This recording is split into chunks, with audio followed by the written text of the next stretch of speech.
The New Orleans Saints should consider investing their first-round pick in a quarterback, but the fact of the matter is they might not even get the chance to. We got all that and a little bit of lanyard for you on today's episode of Locked On Saints. You are Locked On Saints, your daily New Orleans Saints podcast. Part of the Locked On Podcast Network, your team every day.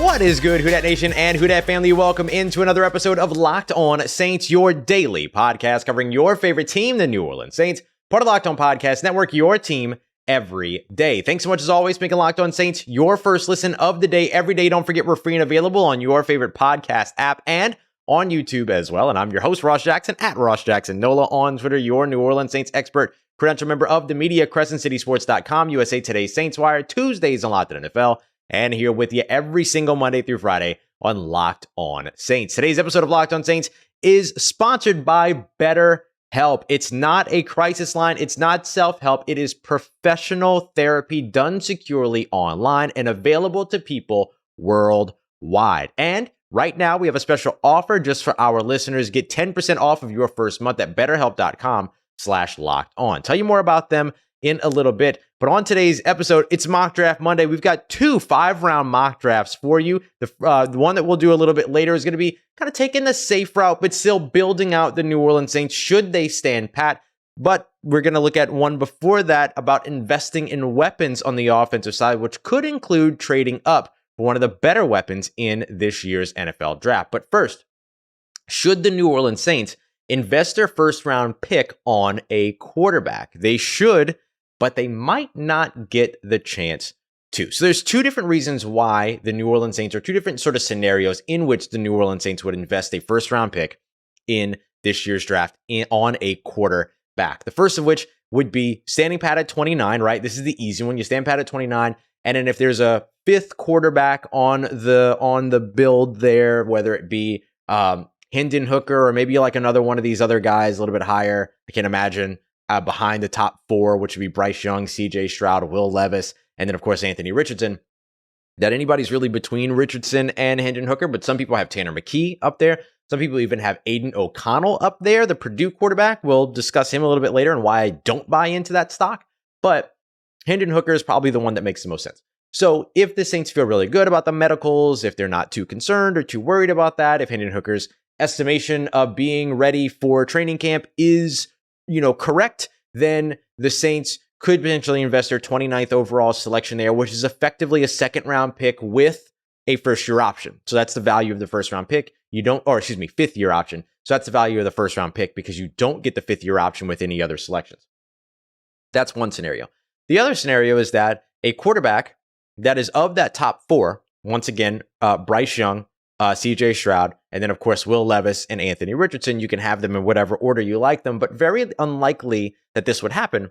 But if one of them were to fall out of the top 10, the Saints do have the requisite materials to trade up in order to get one of those quarterbacks. So if somebody drops out of the top 10, the Saints easily have what it would take to trade up to 12 with the Houston Texans, which would be very easy for the Houston Texans. A little bit of an easier pill for them to swallow, picking at both early on in the draft as well at pick 3, but then also having that 12th round or that 12th overall selection as well. Saints could potentially make a move to get up there and then be able to walk away with that quarterback, whichever one of those 4 were to inexplicably fall out of the top 10. We don't expect that to happen though. So that's the part here that is why the Saints likely wouldn't be able to draft a quarterback in the first round, right? Like you're not too sure about Hendon Hooker's stuff yet. You're not too sure that one of those guys is going to fall out of the top 10 just yet. So what quarterback would you be taking in round 1? Unless you're trading up into the top 10, which is incredibly hard to do when you pick at 29th overall, right? Now, why should the Saints consider drafting a quarterback, at least in the first 2 rounds? Well, it's a numbers game, right? 75 quarterbacks selected after the 2nd round over the course of the past 10 years. One of them was a bona fide starter in the NFL, Dak Prescott. You got 15 out of 30 in the first round that are bona fide starters. You've got 4 out of the last 8 taken in the last 10 years in the second round that are bona fide starters. in the NFL as well. Shout out to Doug Mouton over at WWL for that research. So if you're going to roll the dice on a quarterback, you've got about a 50% chance of that guy historically, right? Typically based on recent history, actually panning out and being a bona fide starter for you. You've got about a 1.3% chance that a guy drafted in the third round or later turns into that. But the key here is it doesn't just mean that quarterbacks only pan out because they were drafted in the first or second rounds. You just have to make sure that anybody that is a quarterback that you're drafting in the first or second rounds, that they are actually first or second round prospects. Then you can walk away with somebody that could potentially be a starter for your team. But if you just reach for a guy, or if you end up feeling forced into going at quarterback, that doesn't mean that the draft position immediately correlates with success. The reason why those draft positions correlate with success is because the talent correlates with the draft position, not the other way around, right? So just because you draft them doesn't mean that they're going to be successful 50% of the time because you took them in the first or second round. So for me, yeah, the New Orleans Saints should invest that round one selection in a quarterback, but are they going to be able to? There's only really two specific circumstances in which that happens when it comes to the draft. Or you end up trading a first round pick for a quarterback as opposed to doing it in the draft. You do it, on the open market and the trade market, but you're not going to do that for Derek Carr, who otherwise would eventually become a free agent if the Raiders can't land a trade deal. But you could go after Lamar Jackson, who's reportedly $100 million away when it comes to the Baltimore Ravens and the salary, and the contract that he wants. Now, look, are you going to get a situation here to where, the New Orleans Saints are going to be able to come up with that cash? I don't know, but they did it last year, right? They were in a worse salary cap situation, and they opened up enough room to go after Deshaun Watson, who would then have been a record-setting quarterback contract. This one would be a record-setting quarterback contract, and they were in a better salary cap situation than they were in 2022. So it doesn't mean that it's impossible, but if the Saints wanted to invest a first-round pick in a quarterback, they'd need to either do it on the trade market or they'd need to get it done because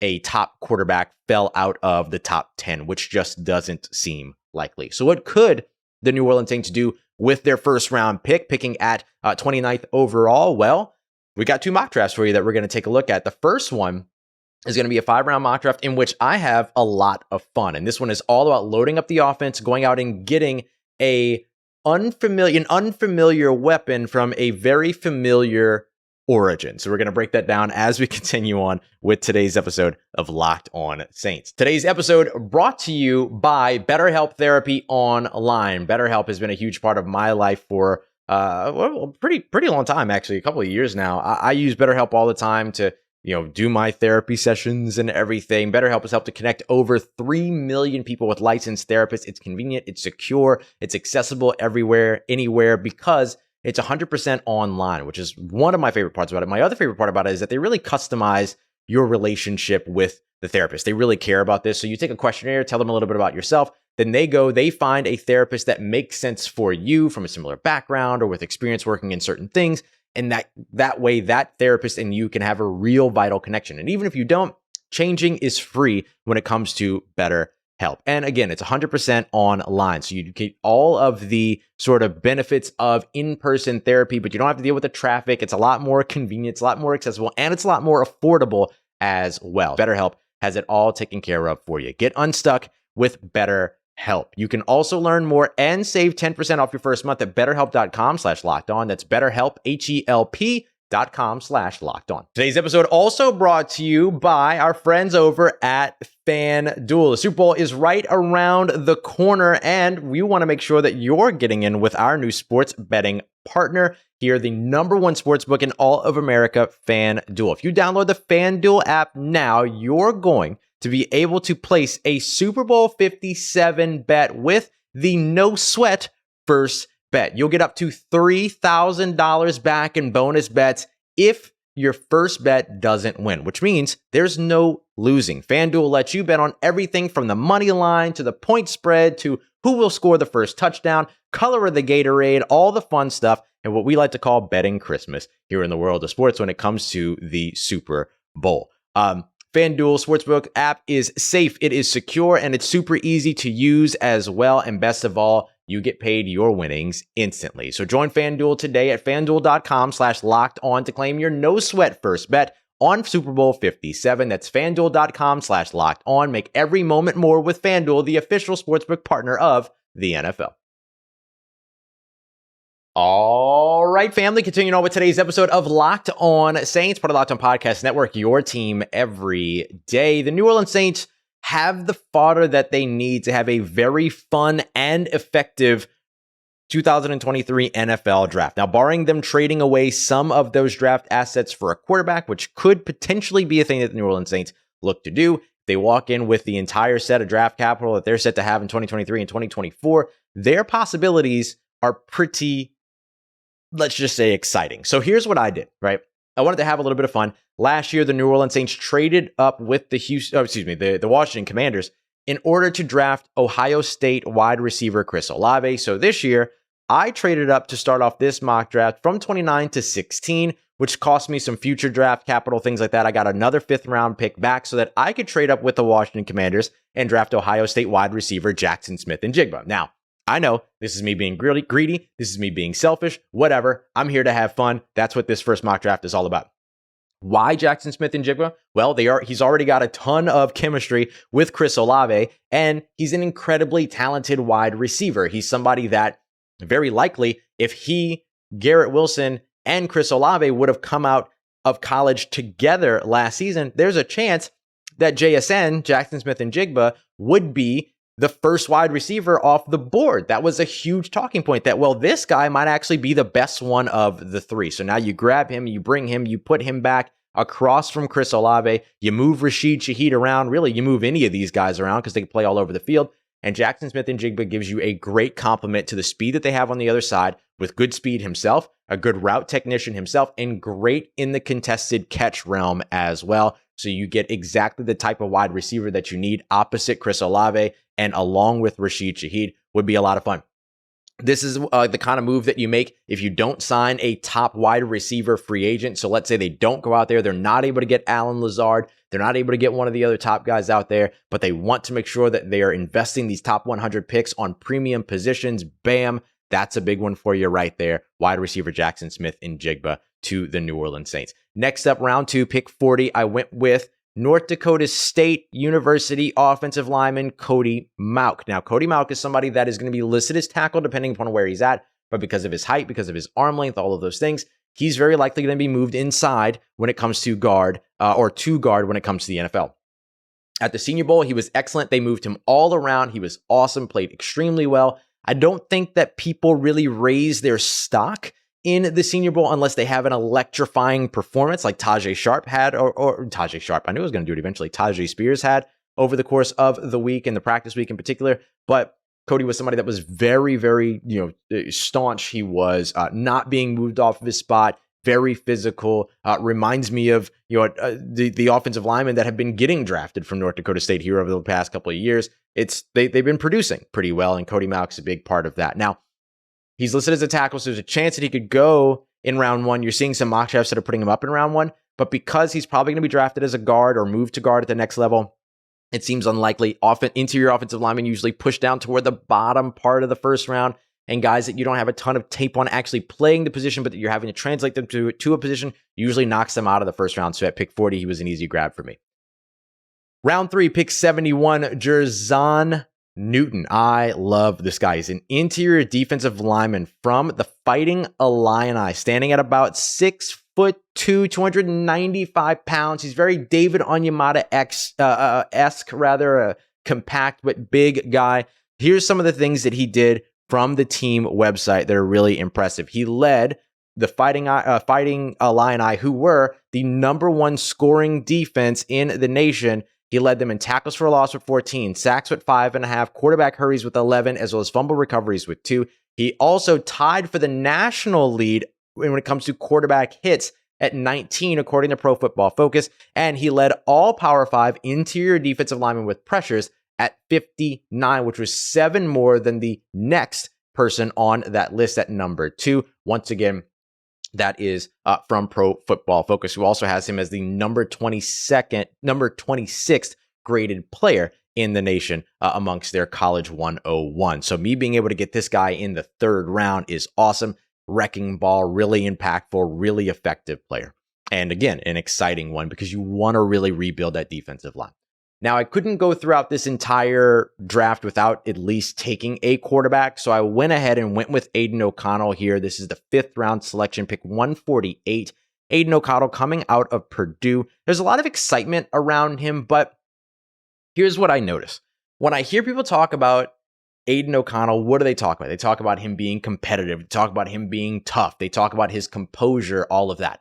But then when you talk about the weaknesses, what do you get? You start hearing things about arm strength. You start hearing about how he's kind of a statue, doesn't really create, not a very creative player, can't extend plays, things like that. And of course, 13 interceptions in 2023 is a bit of a red flag for you with a 57.2 QBR in 2022.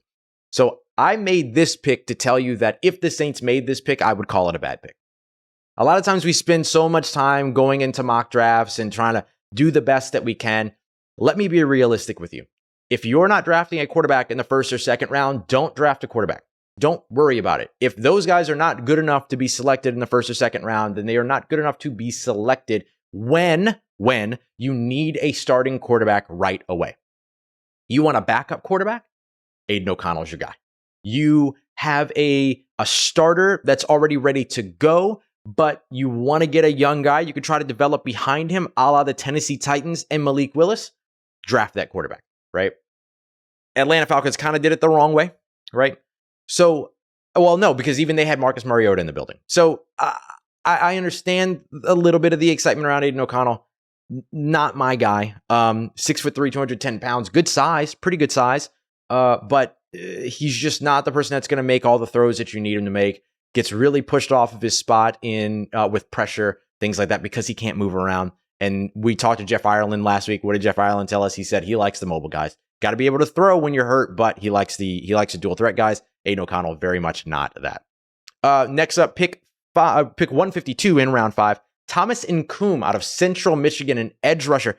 I really like this guy. You like production when it comes to edge rushers. 11.5 sacks, 13 QB hits, 12 tackles for a loss in 2022. And I know what you're thinking. The Saints have drafted guys who have produced at the previous level before, and it hasn't worked out at this position. Yes, but they drafted those guys in the 1st round. So it stinks when they don't hit. I'm making this selection in the 5th round with one of 3 5th-round selections because I got one back in my trade with the Washington Commanders. 6'4", 260 pounds. The New Orleans Saints have hired Todd Grantham, who is a former DC over at the Florida Gators, spent a year as a defensive analyst along with the Alabama Crimson Tide and Nick Saban. Is he the defensive line coach? Is he the secondary coach? We don't know yet, at least at the time that I'm recording this.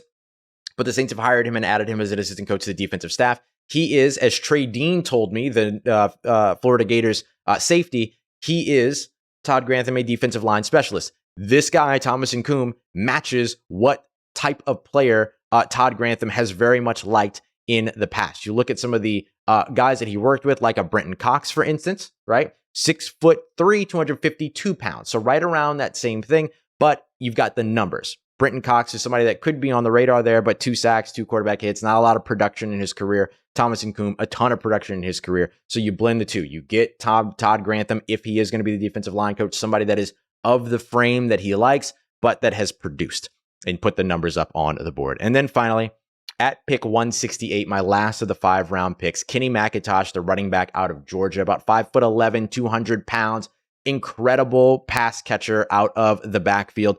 Would be a ton of fun to be able to put together with Alvin Kamara, but then also put together with, Benjamin when Alvin Kamara is, we expect, going to be serving a suspension. He has a really great sort of combination of height, weight, and speed as well, which you really like at the position. Just needs to get a little bit better in pass protection as well. So that is our fun 1st-round mock draft. Jaxon Smith-Njigba, Cody Mauch, Jerzon Newton, Aidan O'Connell, Thomas Nkoum, and then Kenny McIntosh. But what about the effective one? What about standing pat, not necessarily putting together the big sexy picks, but still being able to rebuild your defensive line and shore up your offensive line and hit a couple of skill position players, including a quarterback that you'd like to have in the building? Well, we've got that coming up for you as we continue on and wrap up today's episode of Locked On Saints. Today's episode of Locked On Saints is brought to you by Blue Nile. Valentine's Day, it's right around the corner. I'm recording this on February 5th. Valentine's Day is February 14th. So it's coming right up, which means that you are going to see a little bit more love and romance in the air than usual. But I don't need to tell you and all you lovebirds all about this. I'm sure you've got all of your Valentine's gifts, all your Valentine's Day stuff ready. But do you have the perfect Valentine's Day gift? If not, BlueNile.com is the place for you to go with the convenience of online shopping and, of course, unique or jewelry just as unique as you are. Over at BlueNile.com, you're going to be able to find the perfect piece of jewelry for all of life's special moments or even creating the custom engagement ring of your dreams. Blue Nile has expert guidance, in-depth educational materials, and has unique online tools that place you in control. So don't forget the usual sort of, so you can forget rather, all of the usual sort of hassles of the jewelry shopping process and focus on romance, the part that's most important. Right now, you can save up to 50%, 50% at BlueNile.com. That's BlueNile.com for up to 50% off. That's BlueNile.com. Let's get it. Who Dat Nation, wrapping up today's episode of Locked On Saints, part of Locked On Podcast Network, your team every day, with a mock draft that's not as fun as the last one, getting Jaxon Smith-Njigba and Kenny McIntosh and Jaxon Newton and all these guys that, end up having like this big impact. But that still brings you impactful players. So this isn't me like trading up and moving all over the place and stuff like that, but still walking away with what I thought was a really solid draft here. So standing pat at pick 29 in round 1, I did not reach for a quarterback. I did not. I went with Siaki Ika, the interior defensive lineman out of Baylor. Think Vita Vea with the Tampa Bay Buccaneers. That's the type of player that this guy is. That's what he brings you. He's a good run stopper. He's a good penetrator as well. Does a lot of things that the New Orleans Saints are going to need help with. Again, no defensive tackles currently on the roster going into 2023. This is a position they absolutely have to address in multiple ways over the course of the off season. Pick 40 in the second round. I went with Florida State safety Jamie Robinson. I call him Jammy Robinson because this dude is physical. Physical. He is somebody that can play in the nickel corner spot. Think CJ Gardner-Johnson, but with like a little bit more of an even keel temperament that can go out there and disrupt, get mixy in the middle, do all the things that you loved about CJ Gardner-Johnson, but maybe not draw the flags, maybe not as many, misses on some of the quicker sort of easy cut guys, stuff like that. So why would you go and draft another corner or another safety? Well, you have the safety corner, nickel corner kind of versatility when it comes to Jamie Robinson, and you're going to need some help at safety in 2023 because even if Smoke Monday is healthy and ready to go at the beginning of the season, right? Not just training camp at the beginning of the season, you're still awaiting Marcus May potential suspension. You're still lacking at depth there outside of hopefully JT Gray, who they're able to get back.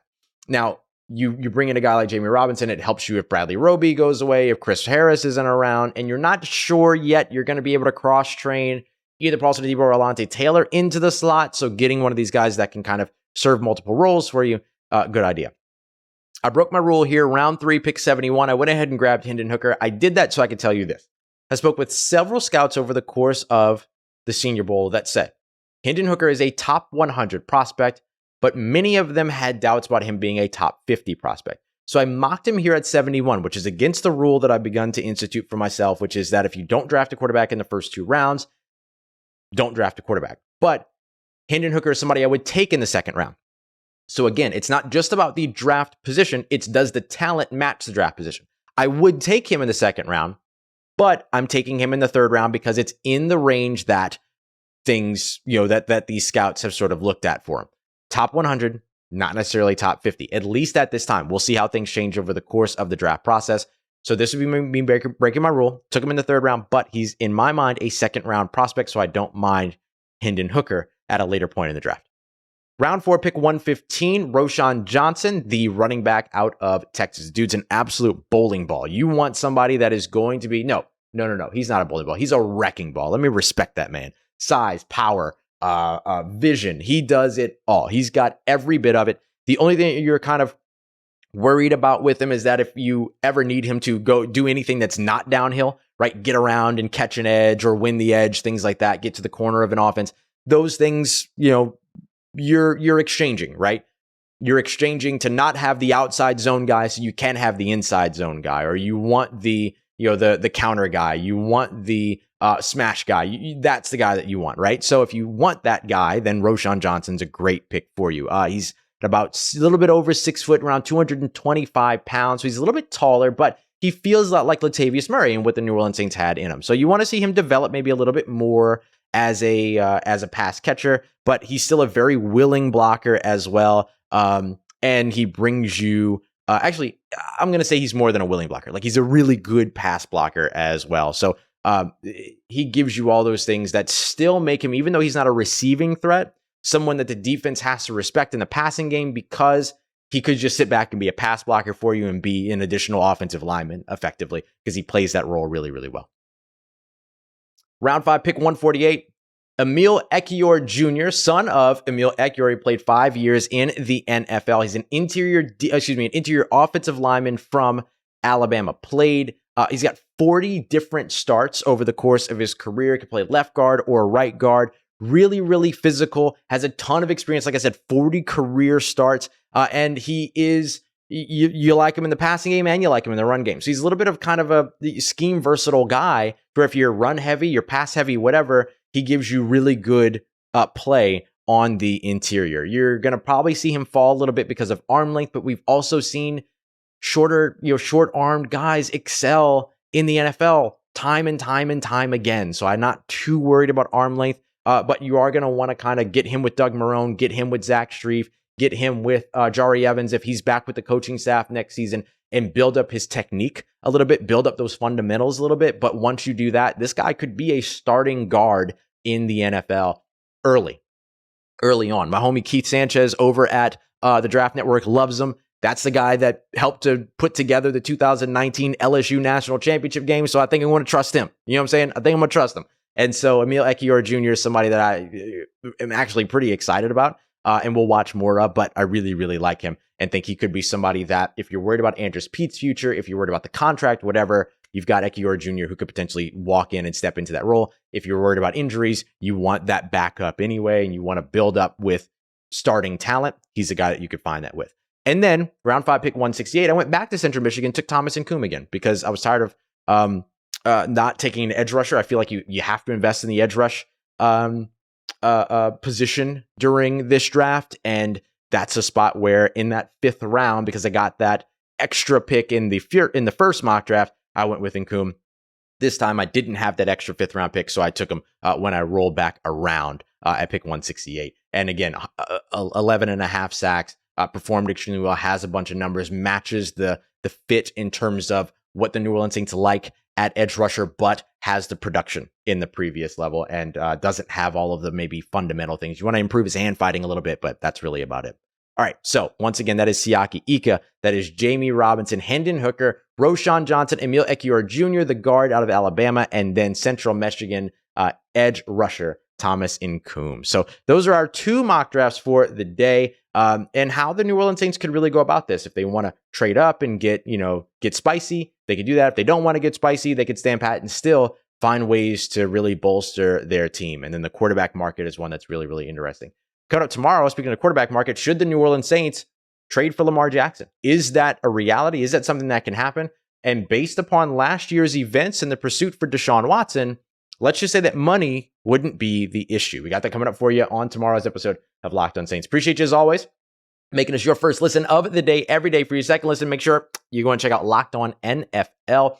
Peter Bukowski is going to be joining us every single day next week, live from Super Bowl Radio Row. So you're going to want to know everything that's going on in Glendale, getting ready for the big game. If you're an NFL fan, Locked On NFL is the place for you. Appreciate you as always, y'all, for making me a part of your day, part of your routine, for saying yes to me and the show. As always, if you see me, say hi. Big shout out to Julius, who said hi when I was out earlier on a Sunday. Appreciate you, homie, for saying hi, and I'll be seeing you soon. And as always, if you need anything else around your New Orleans Saints, make sure you follow me on Twitter, Ross Jackson, NOLA. Hit me up. Let me know how families doing. Let me know how you living. Let me know how your mom and them.